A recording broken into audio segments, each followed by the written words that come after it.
Hello everyone and welcome back to my channel. My name is Alison, the online piano and the online violin tutor.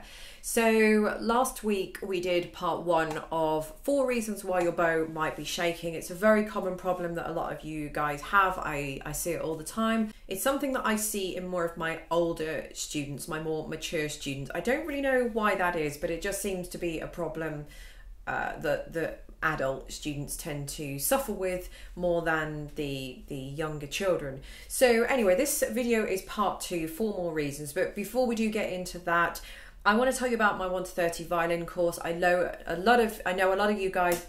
Before we do get into that, I just want to talk to you about my 1 to 30 violin course. I know a lot of you are new to this channel. I get thousands of new subscribers every week. Welcome to my channel. Don't forget to subscribe, hit that notification bell. I release new videos every single Friday.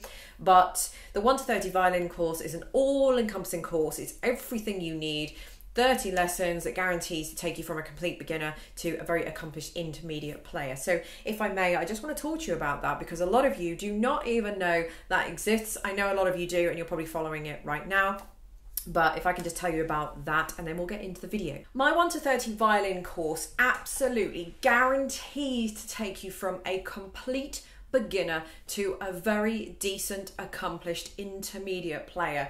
So even if you know absolutely nothing about music, you don't know anything about the violin, nothing at all, my course will teach you everything you need to know from the ground up, and it guarantees to take you to a very accomplished intermediate player. In fact, let me show you. My course guarantees to take you from this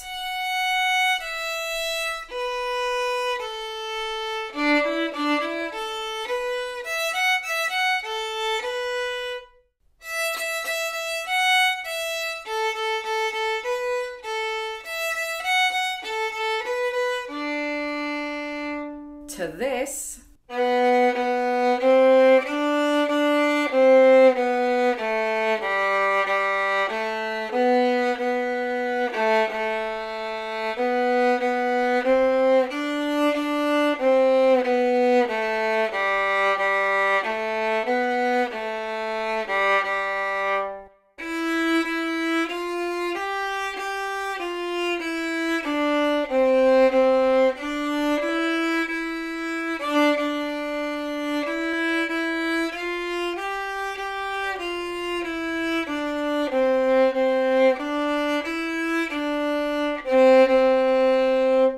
to this,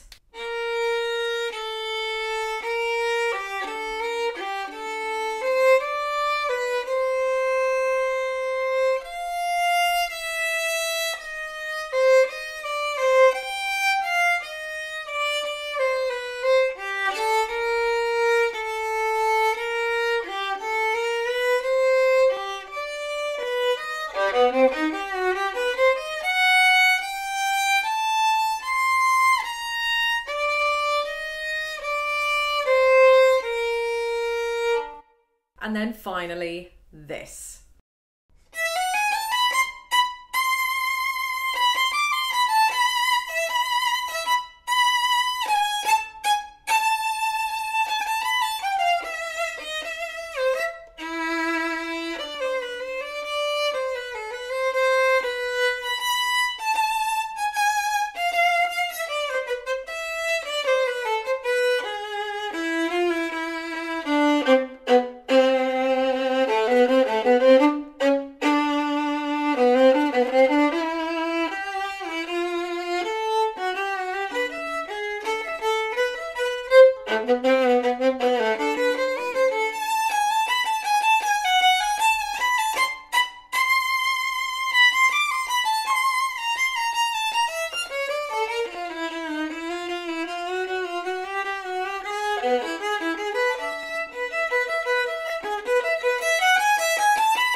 as I said, my course is all encompassing. The 30 lessons will teach you everything that you need to know to take you through all of those different stages. And each set of 10 lessons is cumulative, and it comes with its own set of books, its own set of tutorial books, and then songbook that goes with that.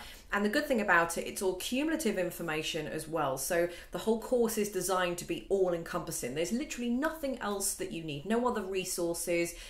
You're not learning a particular technique, then you've got to go out on the internet and try and find some pieces that kind of match the skill level that you think you're kind of roughly at.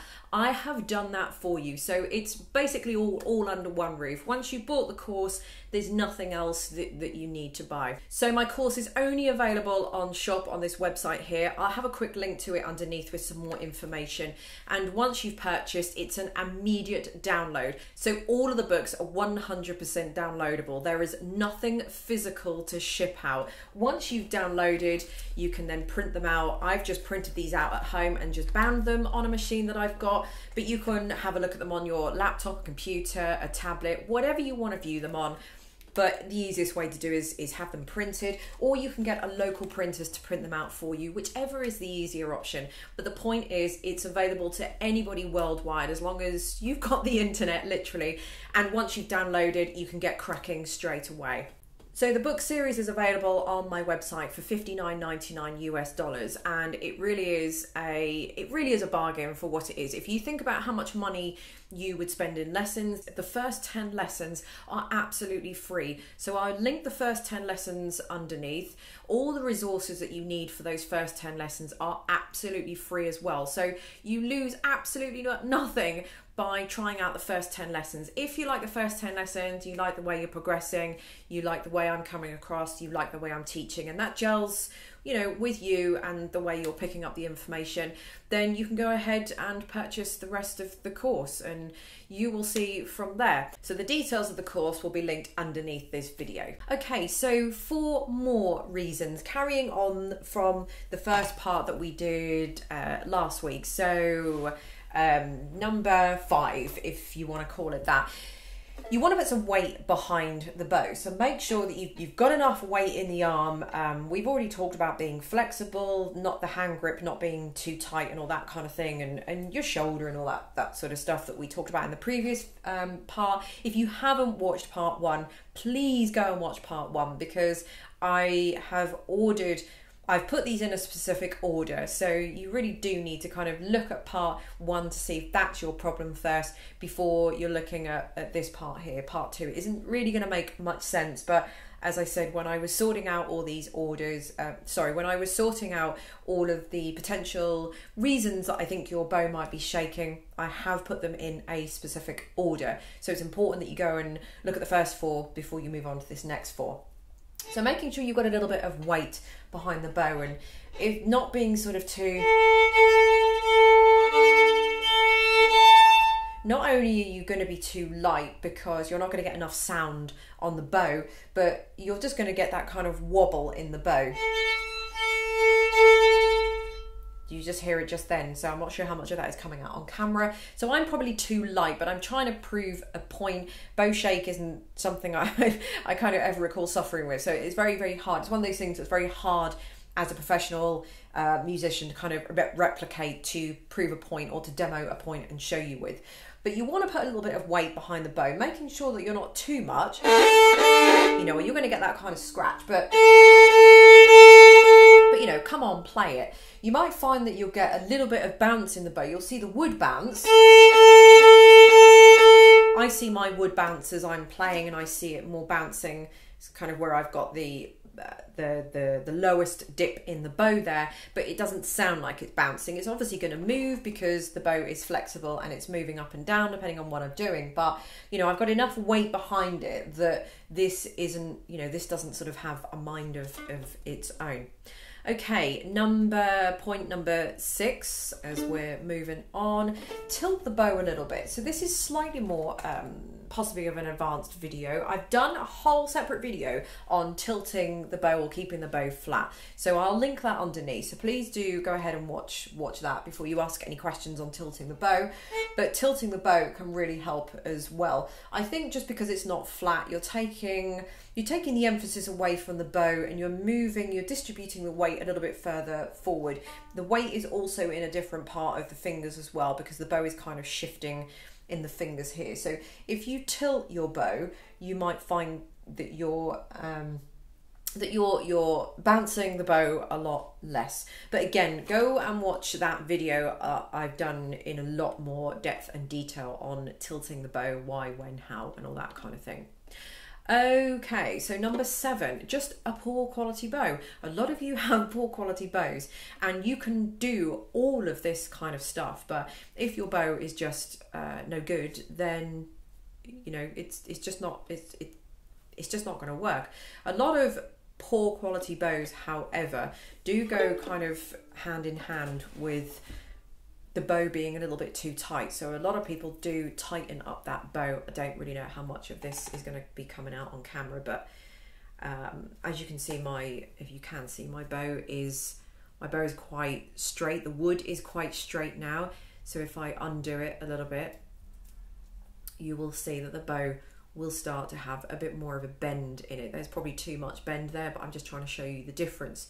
So a lot of bows, a lot of cheap quality bows will only tighten so that you've got 2 perfect straight lines in the bow, and that's no good. You always need a little bit of a bend in the bow. It's usually just ever so slightly off center. The bend is not usually in the center, it's just sort of slightly that kind of quadrant, just sort of just anterior to the center, or well, posterior, depending which way you're looking at the bow, but towards the tip of the bow, I should say. That's where you want the bend in it. So you don't want it kind of too tight, you just want a nice little bend in the bow. But as I say, with those cheaper bows, some of them will only be perfectly tight, so you've got 2 straight lines with your bow, whereas you want sort of like a little bit of a bend in the bow there. And the final point, number 8, take care with down bows, lifting on and off, or up bows and down bows. So again, did kind of discuss that in part 1 of the previous video, but this is going to go with hand flexibility. So